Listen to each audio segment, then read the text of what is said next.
Sweeney referenced that 2013 trade, Corey Schneider to New Jersey for the 9th overall pick, which ended up being Bo Horvat. That was sort of like good return, right? But he referenced that. Like no one kind of pressured him into referencing that. He referenced it. So I think that based on what he says and based on how little he tends to give to us in terms of like scoops and whatnot and direction, the him referencing that, him referencing that I think matters. I think it matters. And so they want a first-round pick. Poke the Bear is powered by Prize Picks, the exclusive daily fantasy partner of the CLNS Media Network. And welcome into Poke the Bear, episode 234, presented by CLNS Media and sponsored by our good friends over at Prize Picks and Game Time Tickets. My name is Conor Ryan, and once again, we are joined by 98.5 The Sports Hub's Ty Anderson. Ty, how you doing? What's going on? How we feeling today? I'm doing well, Ty. I'm doing well. I'm bracing myself for almost a week of Kyrie Irving talk of the Celtics being ass, of Kendrick Perkins just yelling at me. I'm excited for it. How are you feel going into? I know this is a hockey podcast. Well, let's talk about the most pressing sports news of the day of the Celtics and Mavs. How do you feel about that series? I feel good. I mean, I feel like the Celtics should win in 5 or 6. They're the most complete team in the NBA. For as good as Luka and Kyrie have been, I don't see them continually going off against that Celtics defense, especially look at the defense they have in the backcourt between Derek White, Drew Holiday, even Jaylen Brown, who's had good numbers, I believe, against Luka, guarding him one-on-one in his career. So I still think it's advantage Celtics, like it's been since day one. You know, like it unless they drew Denver, it was hard for me to envision a scenario. Yeah, it was hard for me to envision a scenario in which like they were the underdog in the NBA Finals. Like that was the matchup. And not to take anything away from Dallas and what they've done, but I just don't know if they're going to get the amount of looks, the amount of scoring that they got from their backcourt in the NBA Finals, given the defensive aptitude of their opponent. Yeah, I agree. I got Celtics in 6. I'm very curious to see how the Garden's going to be in games 1 and 2. I think we all know what the Kyrie Irving experience is going to be like. People are still quite upset that he stepped on the printed photo of a leprechaun's face. So that will be at the top of everyone's minds. But also, I feel like, not Bruins fans. Oh, Bruins, Celtics fans, same group. They are going to hate Luka Doncic. 1, because he's good. Yeah.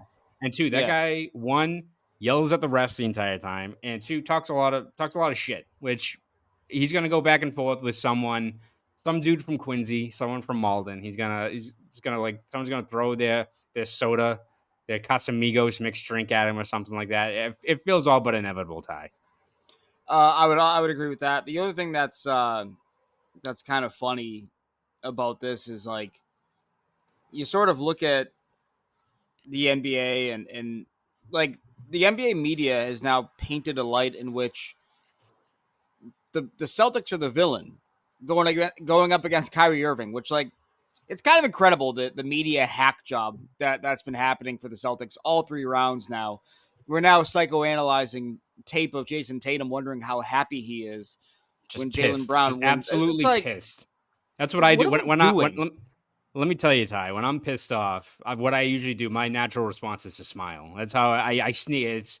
It's like a fake jab. I smile, and then all of a sudden I kick you in the back of the shin. You know, that's what I try to do there. It's unbelievable. Like it really takes away from what is a really exciting postseason, in my opinion. I think the NBA postseason has kind of bridged the gap between themselves and other postseasons now, where I do think it's more competitive and it's closer. And, you know, is that a product of injuries?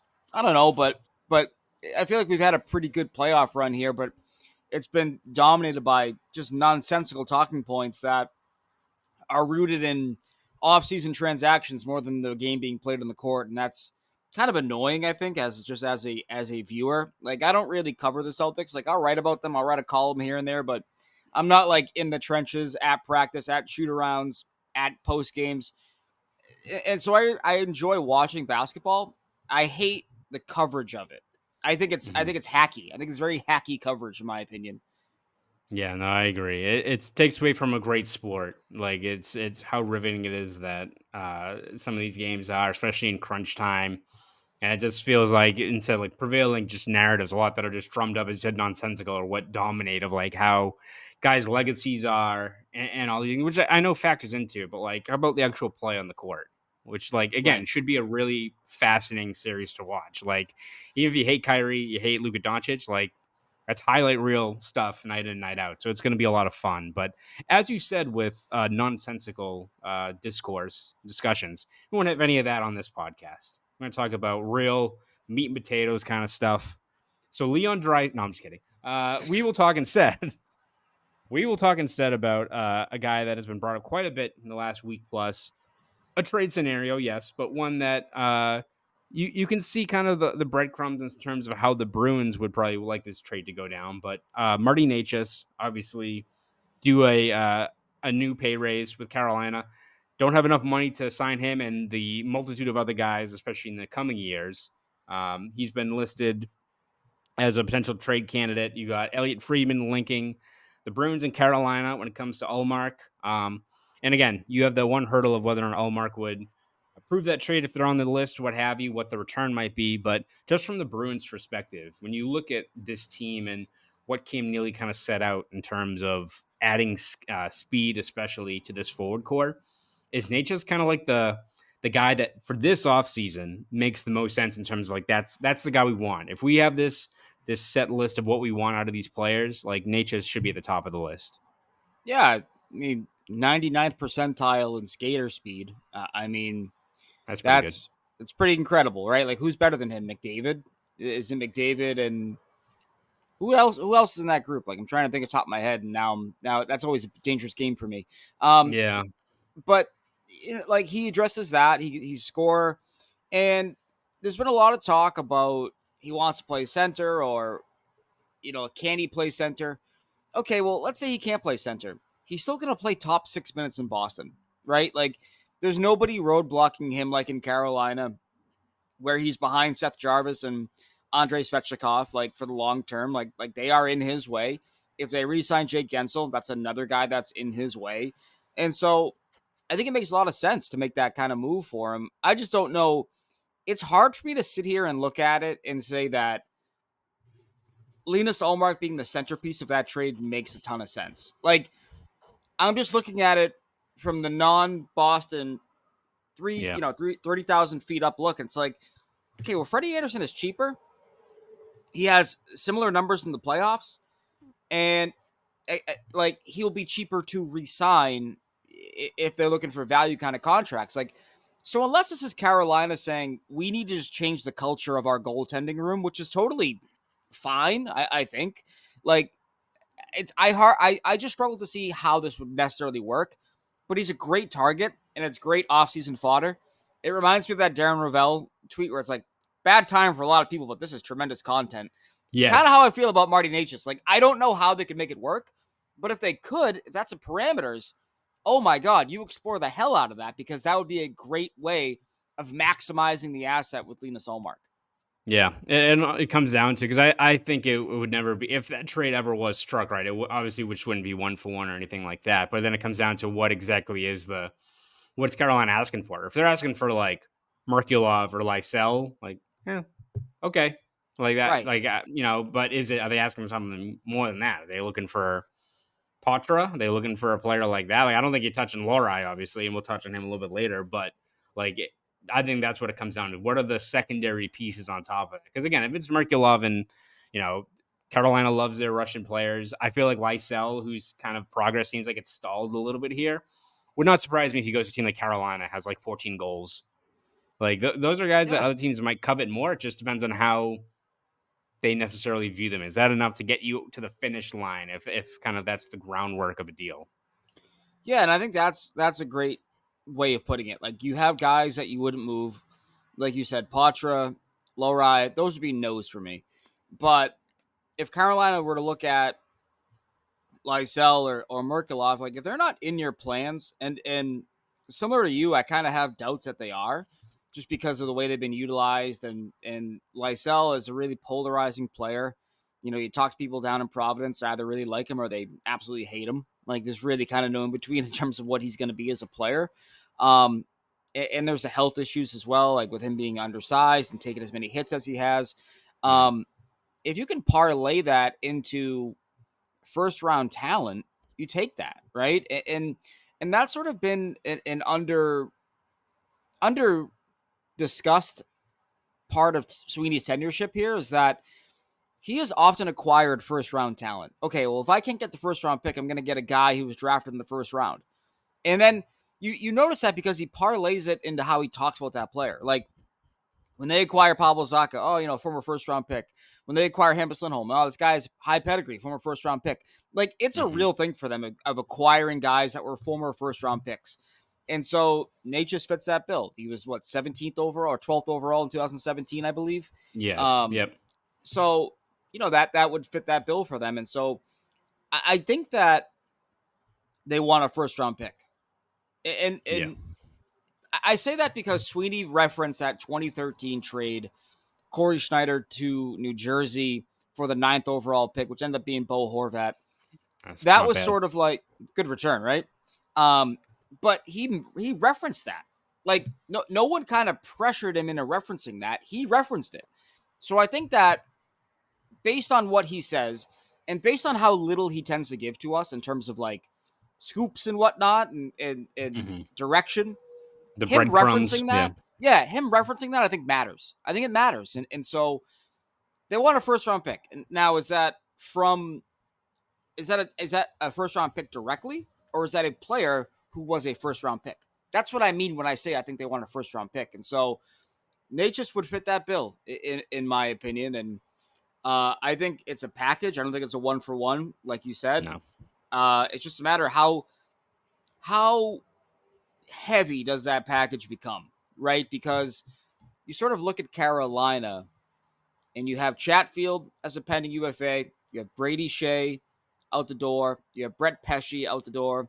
Tony DeAngelo, goodbye. But like, you got all these guys. He's having a rough couple of days. Let's leave Tony. Not his week. Not his week. We're not gonna lie. He's a very innocent man.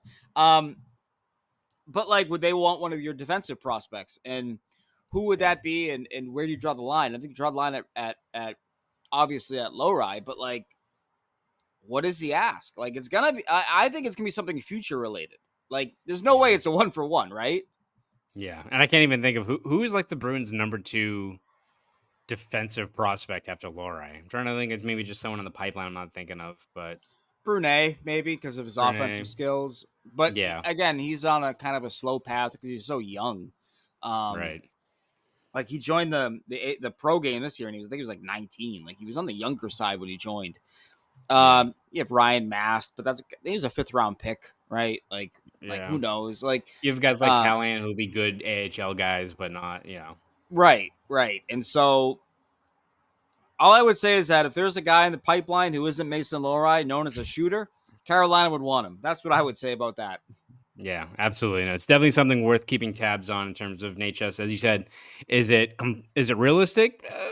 We'll see, but it's something great to talk about when we're this stage of the offseason. So I'm sure we'll circle back on Necas a little bit as this offseason goes on. Ty, before we continue, let's take a quick break here from our good friends over at Prize Picks. The finals are right around the corner, and it's time for you to get in on the playoff action and win up to 100 times your cash on Prize Picks as you and the world's best players take the game to a new level with the title on the line. With Prize Picks, you can turn $10 into $1,000 in a single game watching your favorite sports this summer. With Prize Picks, you could turn $10 into $1,000 in a single game watching your favorite sports this summer. You can make a Prize Picks lineup in as little as 60 seconds. You just need to pick more or less on 2 to 6 player stat predictions, and you're locked in. Prize Picks is America's #1 fantasy sports app with over 5 million active members. Get on the daily action with your friends and become part of the Prize Picks community today. The finals mean more on Prize Picks, and so do the star players. You get boosted payouts on select basketball stars that you won't find anywhere else. Quick withdrawals, easy gameplay, and a huge selection of players and stat types are what makes Prize Picks the #1 daily fantasy sports app. And with the Celtics season still in full swing, there's plenty of opportunity to participate in Prize Picks. This week on Prize Picks, I'm selecting Jaylen Brown for more than 25 points and Derek White for more than 7 assists. So download the Prize Picks app today and use code CLNS for a first deposit match of up to $100. Again, use code CLNS for a first deposit match of up to $100. Prize Picks. Pick more, pick less. It's that easy. Now, let's get back to the show. Once again, shout out to our good friends over at Prize Picks. All right, Ty, in terms of maybe more realistic targets for the Bruins, obviously in free agency, a lot's been said about Elias Lindholm and his value and why it would make a lot of sense. I think we're all in agreement on there as to the Bruins will be interested in him if he goes to market. But looking at another guy who seems to be kind of the backup option as a potential centerman is Chandler Stevenson from Vegas. And again, you have that name mentioned. He's been a very, very solid player for Vegas over the last couple of years. He's had I think 3 straight 50-point seasons. Had a great playoff run last year on the road to the Cup. But how big do you think there's a big drop off between a guy like Lindholm and Stevenson? Because you've heard early on of like Stevenson, good player, but if you sign him, is he another Coyle Zaka where it's like good player, but is he a featured player? Like where do you kind of fall on, like, let's say Lindholm goes and the first day of free agency, he goes somewhere for 8.5 million somewhere else. And you're like, all right, well, Stevenson's the next target. How do you feel about if he's the guy you pivot to shore up your talent down the middle? Yeah, I mean, I don't hate it so long as there's a secondary move or two that comes with it. You know, adding another winger, adding another defenseman. You know, like if they were to enter the offseason and they sign Chandler Stevenson and they go, okay, we're done now. It's like, well, you're not. Like, there's other things you need to do. There's other players you need to acquire.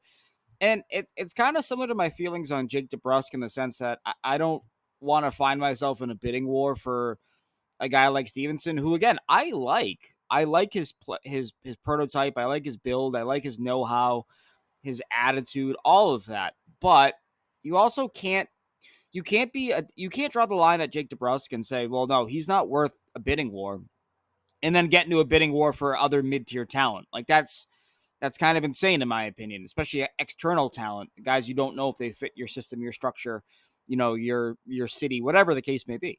And so that part of it is a little different to me. But I don't hate the idea because I do like his game. I think he can contribute in a lot of different ways. And underrated face-off guy. Like you look at, I think a couple of years ago, I think he won like 57% of his draws. Like it was something crazy like that. Like, and so it's a guy who might be able to do a bit more for you, you know, in terms of, you know, I guess greater impact on the game. Like he kills penalties as well. He plays in the power play. We know, like, so you might be able to do more with him. But to your point, your worry out of the gate, yeah, like if his ceiling is 60 points, like you got 2 of those guys already. So it's about does he do the little things better than those guys? And I don't know, man. You're building like the 04 Pistons, like a lot of pretty good guys. That's the Bruins mindset. Let's get all of our Chauncey Billups and let's get all of our ducks in a row here. We're still waiting for our Ben Wallace, but and again, I think it also just comes down to what Lindholm does, because I think that's the most obvious candidate. And if you get him, you don't have to worry. Like that is the big checklist at the top of your list. But if he goes somewhere else, you got to find what the contingency plan is, because if it's not Lindholm, you're like, you know, you want to hem and haw about Stevenson and whether he's worth the money. Well, if you let him go by and all of a sudden it's Max Domi, you're like, yeah, like, you know, beggars can't be choosers at some point. And again, it's one of those things. Is Stevenson a guy that vaults you to another tier of competition? Probably not, but I think he moves the needle, right? I think it's all about if you're finding guys that can impact the game positively. A guy like Stevenson helps. Is he Lindholm? Is he, you know, a 80-point guy? No, but if you're, again, just looking for the guy that can step in, give you 50 points, plays with a high motor, which I think probably fits in what Cam Neely wants to see from this group. Like, he's not like a burner, but is usually the first guy in on the forecheck, wins puck battles, can be physical, produces a lot of his goals. You watch from the Vegas run last year, a lot of them pretty greasy around the net, like, you know, cleaning up plays, stuff like that. So, like, he'll help. It's just, in terms of, you know, it all, I think, comes down to, even like if they sign a Stevenson or a Lindholm, we're not going to get our full picture until we're in September. And we're like, all right, the Bruins had 21 to 25, $26 million in cap space. what do they use with all of it, right? If we go into this upcoming season and it's like they got Lindholm, they've got another scoring wing, they added a piece or something on the blue line, have Swayman back. Again, we'll see how the money all works. But if they made multiple upgrades, you're like, all right, I feel good about this team. But it can't just be one guy, even if it is a Lindholm for example. Like, it has to be how you overall upgrade the team. And Stevenson, he helps. It just depends on what all other moves you make. Because as you said, if it's just Stevenson, that's not going to move the needle enough when you have all this money to spend. Yeah, and the other part of it too is like I think the biggest difference between a Stevenson and a Lindholm, for example, is like Lindholm has played with superstar talent and he's put up 80, 90 points, 42 goals, whatever it's been. Like, so that he worked with superstar talent. And if you put him with David Pastrnak, that might be the way to unlock both players, right? And now, like Lindholm might not be a superstar in nature, but if you put him with other talent, he can become one. If that makes sense. Like I'm trying to find the way to explain it, but like it's kind of like how Carter Verhaeghe is not a superstar, but you put him with that kind of talent and he can hang, he can hack it. We've seen it now. And so I think that's kind of how I would look at Lindholm, whereas Stevenson plays with a lot of good players in Vegas. I don't know if his ceiling is higher than 65 points. Like Lindholm, we saw it in Calgary playing with Johnny Gaudreau and Matthew Tkachuk. He was a 40-goal guy, a 90-point guy. Like, we know he can do that. And so that's what puts him a little bit higher in the power rankings, so to speak. But like, you need talent. And so, again, it's not like I don't want to add talent. It's just I don't want to overspend for mid-tier talent, right? And that's the problem the Bruins have to sort of, that's why it's always tough to try to build a team through free agency. It's hard. You're getting diminishing returns. You're getting guys that have warts, guys that are older, and you might overpay. And I think I said this to you, and if I didn't, I'm sorry. I may have said it on the radio. Like, this class is a bit reminiscent of 2016, where like, you got a lot of players, but some of them might be getting paid a bit more than you're comfortable with. And so if you're going to make 3 of those signings, like, you got to hit a home run on 2 of them. It can't be all David Backes and Louis Eriksson's out there. Like, that's a nightmare waiting to happen. Yeah. It's almost like Elias Lindholm is like a souped up Swedish Riley Nash. You put it, if Riley Nash can average like 45 points, I'll be on a 45, 50 point pace between Marchand and Pastrnak. Put him with prime Pastrnak, Elias Lindholm, and maybe you have the 70-point guy.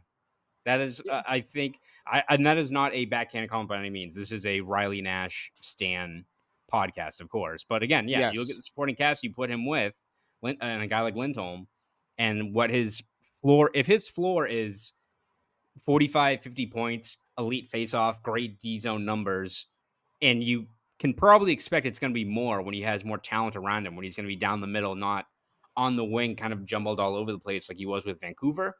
There's a lot to like about what he could do here, as long as the money's right.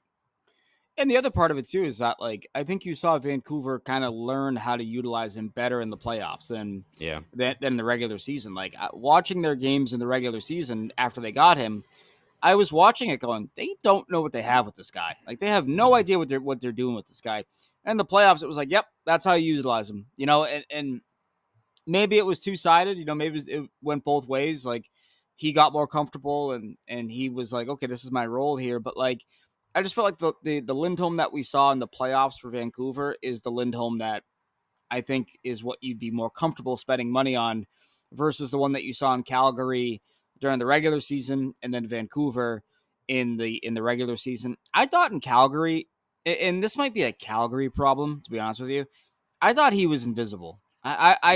Whenever I'd watch the Flames, didn't feel like he was a factor, right? And so that's my chief concern with him, is that, like, is he a guy that is going to vanish? Because I don't want to give that guy big money and say you're now the first line center if you're going to have to go through 5 or 6 games of not noticing him, or it's like, oh, you get 5 games in a row where he's 48%, 51% at the dot. It's like, well, no, he's got to be 55%. Like, he's got to be that dominant possession center. And so that's my concern with him, is that he plays almost too quiet to be the top line center for a team like Boston. Yeah, no, it'll be fascinating to see how it all plays out. It does seem like all but a given the Bruins are going to come away with at least one centerman this offseason, but we'll see how things develop between now and the start of free agency in July. Ty, we're going to end this by looking at the Bruins Decor.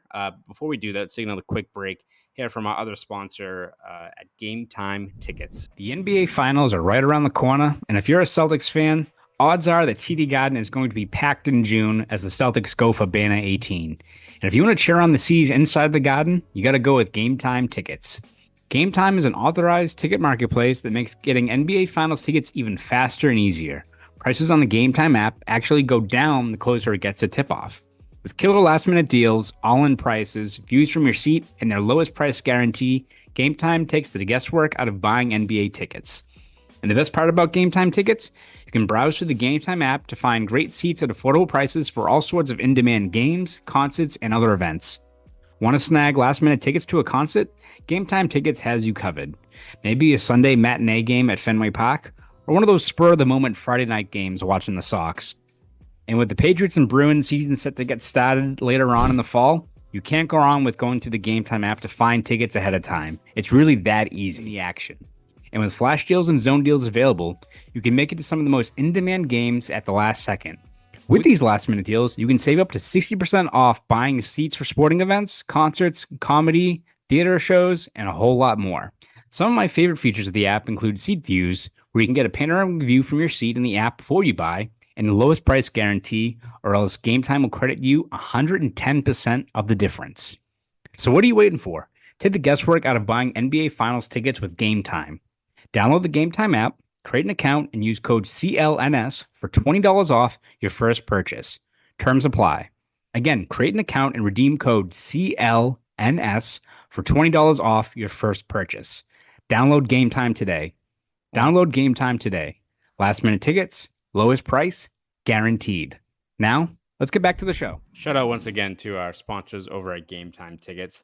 All right, Tyler, let's wrap this one up by a quick look at the Bruins Decor. And this is one brought up by the fact that you had that report out of Ottawa about Jacob Chikrin, which I don't know if that source was Don Sweeney.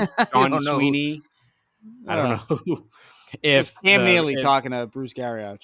Yes, but if the Bruins had Jacob Chikrin, a first-round pick, even I think Ottawa has the Bruins first round. Do they have 24? Right? Is that what it is? Yes, they have the Bruins first-round pick that they sent to Detroit, because then Detroit sent that to Ottawa for Alex DeBrincat.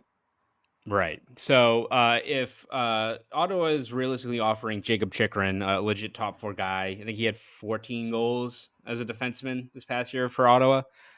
First round pick, and I think another piece is what they also mentioned in that report.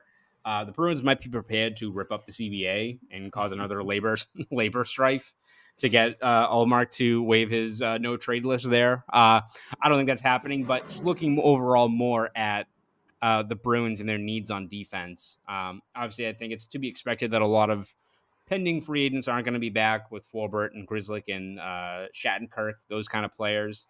How much emphasis do you think the Bruins are going to have on adding a piece, this free agency, whether it's through trade or even through free agency, in terms of do they necessarily need, another player, and what kind of player do you think they need to kind of fill out that 6-man unit? Yeah, I think that they need another guy. I think it would be foolish to say, oh, well, we have Mason Lohrei, so we're good. No, you still need another guy beyond that. And I say that really because I don't love the idea of not necessarily gifting, but hey, here's a top line role. It's a lot of pressure on him out of the gate. And it's a lot of pressure on your left side D as a whole, which is not that deep, especially if you move on from Forbort and Grzelcyk. Right now, their left side is what we saw in the playoffs. It's Lohrei, it's Lindholm, and it's Wotherspoon.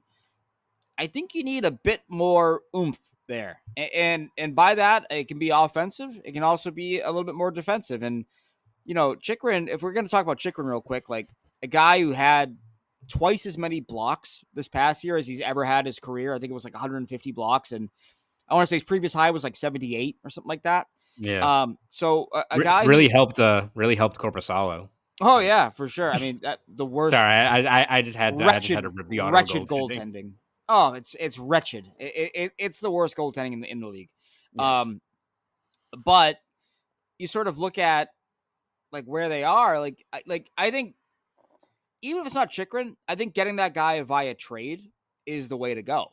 And real quick, just some of the left shot D that are available in the free agent market: Brady Shea, Alec Martinez, Shane Gostisbehere, Brendan Dillon, Nikita Zadorov, Matt Grzelcyk, Joel Edmondson. It's like a lot of kind of a It's either little guys past that are gonna be expiration date. yeah, guys who are gonna be way too expensive, or even like I mentioned, like a guy like Dylan, who's 33, big body. His D zone numbers still look good, but again, it comes down to what the price is gonna be. Like I feel like now these larger defensemen, their prices are not inflated, but people are putting a premium on them. So like even if it's a guy like Dylan, like I wouldn't surprise me like Joel Edmondson, who I like don't think is that good, like Mhm. signs like 2.5 per year. I'm like, I wouldn't give it to him. So if he's gonna get that, like Brendan Dillon might get 3.5, 4. And I wouldn't allocate that much to a guy like him, who I think would be a great complementary piece. Like if he's your third pairing left shot D, block shots, physical, that's great. That's kind of I think what you kind of need there. But I just don't see him getting a rational deal on the market. It's the same. I mean, like, what are they saying about Zadorov? He's getting like 6 and 6. Like, Yeah, it's crazy. no, thanks. Every time I know he had a impactful playoff run for Vancouver. I think of him like going out of the way on what was that Calgary game Oh up my in god. Calgary against the Bruins, where Yeah. he put himself way out of position for a hit. Like, not a high IQ player. Like, I don't know. He's a big dude, block shots, physical, has some funny quotes. I don't think he should be a featured, especially if you're paying him $6 million. He shouldn't be a featured part of your decor. No, I would agree. I would agree with that. And so staying on the Chikrin path, like okay, even if it's not him, there's guys that we've talked about here before. Like we've talked about names escape me right now. Why is this happening to me? My brain is melting. Connor, there's too many names. Braden Uh, talked about Braden oh, McNabb. Braden So like McNabb, we've talked yes. about Braden McNabb, right? Like I like that idea. And then we've talked about in the past, talk about a guy like Jacob Middleton, Minnesota. Like if Minnesota's Awesome cap player. crunch is as real as it looks, and they got to make some moves, like that's an avenue that I would explore as well. I just feel like for the Bruins, whether it's through a Linus Ullmark trade or parlaying assets that they get back in a potential Linus Ullmark trade, you have avenues to address your roster and that need for a defenseman via trade. And I think that's kind of, I've mentioned this before, I think on here in writing or maybe just through text, I'm not sure, but like, the Devils need a goalie, right? And if you were to acquire a guy, let's say the Devils don't want to give you a first round pick and they want to keep it roster guys. Okay, well, if you look at their defense, they got Kevin Ball, who I'm not crazy about, but he's a big body, block Big shot, dude. fits. Yeah. Yeah, like does that fit the bill for them? In that third pairing. Another guy I don't know if you'd get necessarily, but like they got Siegenthaler back there as well. Like who's got I think 3 more years left on his contract. I think 3 or Yeah. 4. I might be wrong on that. But like you look at it from that standpoint, it's like the guy that they need on defense, it might be on the Chikrin path of a trade versus free agency, because I don't know if these free agents are gonna make a lot of sense for them. Because to your point, I love Brendan Dillon.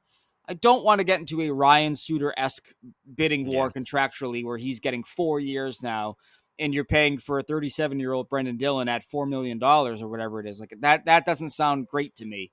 But they got to get somebody. I think running it back and just hoping that Mason Lohrei is ready for prime time, I think that's a mistake, because it puts you in a weird position, right? Where like, okay, what if he sucks? What if he takes a step back? Now you're committed, and now you run the risk of ruining him, like long term. And so, I think allowing a construct in which he begins on the second or the third pairing, but has the ability to move up to the first, I think that's where you kind of want to go with bringing in a defenseman.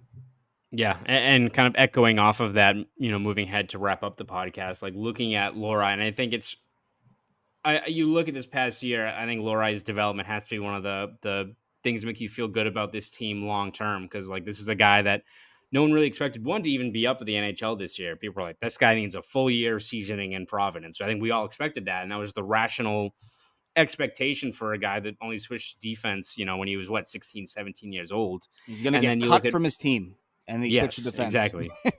So again, people forget about that. Just how it's like.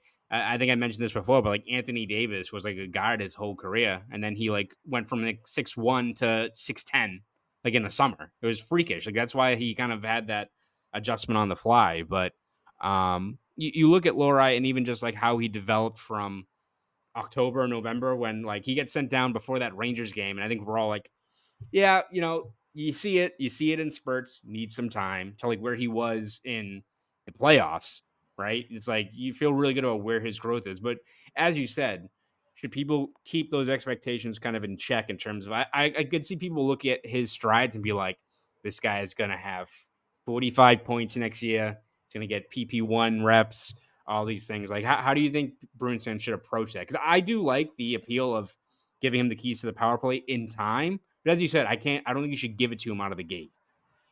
Yeah, so that's actually the one thing that I do want them to do. I want them to put him on power play 1 out of the gate, give him the keys. But at 5-on-5, I like the idea of him being second or third pairing and working his way up. And it's kind of like Torrey Krug. Like when Krug broke in, he got the keys to the kingdom on the power play for 13-14. But I think if we were to go back and watch it, I think he was third pairing at 5-on-5 because he was behind Chara, obviously, and Seidenberg as well. So he was third pairing, but running the power play. And I know the roster constructs are different. Right now, you have Charlie McAvoy, you have Hampus Lindholm, you have guys that have run the power play before. But you might be able to do that where you sneak him in. The bulk of his work is just offensive, and you're saying to him like, we're going to find ways to work you in defensively, but right now we want you just leading offense, creating offense, and that's why, like going back to again what we talked about off the jump, like Chickard would eat into that.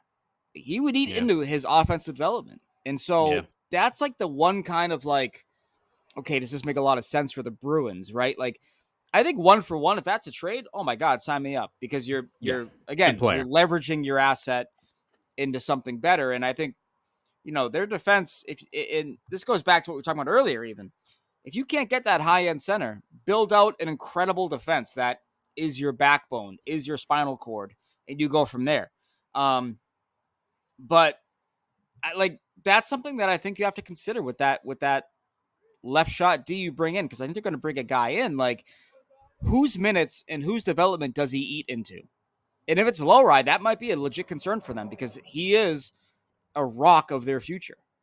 Yeah, no, I agree. And I now that you say it does make a lot of sense in terms you want to get him rolling and feeling good about his game. What better way to do it than to give him, because you see just how dynamic he is, like especially just as a left shot guy out there, and it just seems like things run a lot smoother. But he has like the skating ability. He has the ability to kind of like when Krug was in his heyday, right, where he could operate off at the point, but could like move to the half wall. And I think what made that Bruins vintage power play so effective is they could kind of change on the fly, right? All of a sudden, you kind of know now what to expect with Pastrnak and how to take him away. But when you had Krug shifting and Marchand shifting and Pastrnak, moving around, it's made it so tough to have a winning formula with slowing those guys down. Not saying that it's going to be the same thing with Lohrei, but you see that skill set, and that is a good way, I think, to ease him into those minutes. But I agree with you that if he's starting off, like, I don't think it's realistic to expect him to be in a featured role out of the gate. Let him build his way back up, feel good about his game, build that confidence, and see where he goes from here. If it's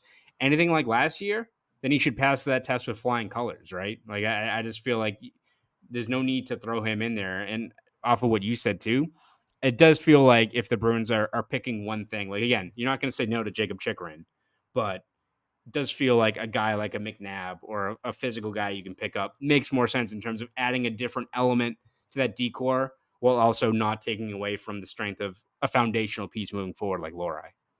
Yeah, and the other part of it too is that I just think the power play works better with the lefty shot. I just watching it, it just feels that way. Looking up the numbers real quick.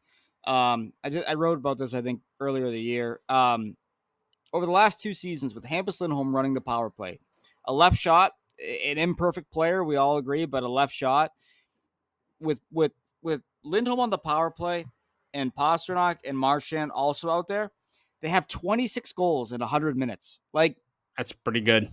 It's pretty good. Yeah. Like, I just think it's better. I think it's better with the lefty shot. I think it plays to the other player's strengths a bit better than the right shot. And we talked about McAvoy on the podcast before. Like, McAvoy can be a great defenseman while also not being the best power play one quarterback. Like, that's totally fine. It's totally okay. Like, there are plenty of great defensemen who do not run their team's power play. Doesn't mean they're not great defensemen. And so I think that just getting a lefty shot back on the quarterback in that top unit, I think that's the way to go. And that's where, to your point, like, Lohrei has that. He has that creativity that Torrey Krug had, but he has it in a much bigger frame. So how does that open things up even more for his line mates out there? And so that's why I think that should be a legit focus going into next year, is that Lohrei is running the top power play. Yeah, it'll be a lot of fun to see if he's out there, especially if you add another piece or two up front to that power play unit as well. So we'll see how it all kind of plays out in the weeks and months ahead. But Ty, before we wrap this thing up, where can we read your stuff? Where can we hear you on the airwaves? Where can we find you? Yeah, so you can hear me and read me at 98.5 The Sports Hub, 98.5thesportshub.com, and on the air. You can also hear me here. You can find me on X at _Ty Anderson. And you are with, what is it? ESPN Boston? You're with... Incorrect. Why don't they have anybody? Yeah. I know, seriously. No, you can find me over at Boston. You're everywhere now, dude. You're everywhere. Yeah, I know. You're on TV. All over the place. Keep them busy. It's the most wonderful time of the year. Go right from this to the NBA playoffs.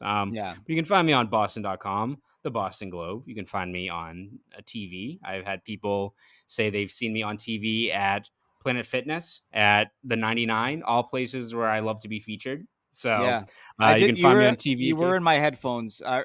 You were in my headphones. I was on the treadmill at the gym that we have at the studio. And you like immediately turn it off. You switch to like the Amazing Race. Yeah, exactly. Can't escape. You can also find me. That's one of those treadmill TVs, Connor, where they don't tell you what the channels are. They're different than the so regular. You just keep on TVs. hitting it. All of a sudden, you're like, oh my god, it's the pioneer woman learning how to make a rhubarb pie. It's like, I don't want to do this while I'm on the treadmill. I'm used to pressing one button, and now I'm on NBC Sports Boston, or I go one down. I'm on ESPN2. And then I'm on Nest, and I press next button. I'm on local cable access. I'm like, I have no idea what's going on right now. So I just left it on. It's not great. But what is great is me when I'm on TV on the great Boston Globe Today show. You can also find me on this podcast, the podcast Bruins Beat with Evan Marinofski. And you can find me on X. Yeah, I know. And you can find me on X, Twitter, at Conor Ryan _93. So this is the latest episode of Poke the Bear, episode 234. I'm Conor Ryan. That is Ty Anderson. You fans have a great rest of your week.